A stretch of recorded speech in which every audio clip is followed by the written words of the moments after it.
చిలమత్తూరులో ఒక incharge MPDO Ramanamurthy అని ఉన్నారు.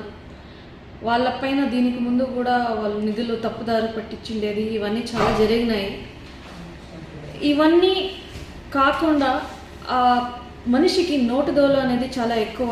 మన చిలమత్తూరులో ఎవరైతే పత్రికా విలేకరులు ఉన్నారో వాళ్ళందరి గురించి చాలా తప్పుగా చెడుగా మాట్లాడేది ఒక ఆడియో వైరల్ అవుతా ఉంది.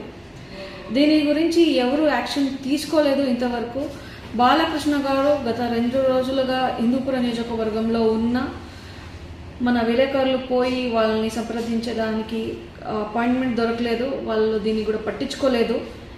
ఇలా అయితే బాలకృష్ణ గారు మీరు మీ కార్యకర్తలకు మాత్రమే చూసుకుంటారా? ఇంకా మిగతా వాళ్ళు మీ పత్రికా విలేకరులు వాళ్ళకి ఏమీ వాల్యూ అనేది లేదా అని నేను ప్రశ్నిస్తూ ఉన్నాను.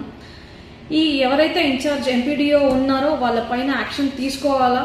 వాళ్ళు విలేకరుని తక్కువ చేసి మాట్లాడేది ఆడియోలో ఏమైతే వాళ్ళు ఇంత డబ్బులకి వాళ్ళు పని చేస్తారో అనేది వాళ్ళు మానుకోవాలని నేను డిమాండ్ చేస్తూ ఆ ఎంపీడీఓ మీద ఎంక్వైరీ వేసి వాళ్ళు ఏదైతే నిధులు వచ్చినాయో డబ్బులు వచ్చినాయో వాళ్ళు తప్పుదారి పట్టించినారు దానిపైన ఎంక్వైరీ చేసి కలెక్టర్ అనేవాళ్ళు ఖచ్చితమైన యాక్షన్ తీసుకోవాలని నేను కోరుకుంటా ఉన్నాను.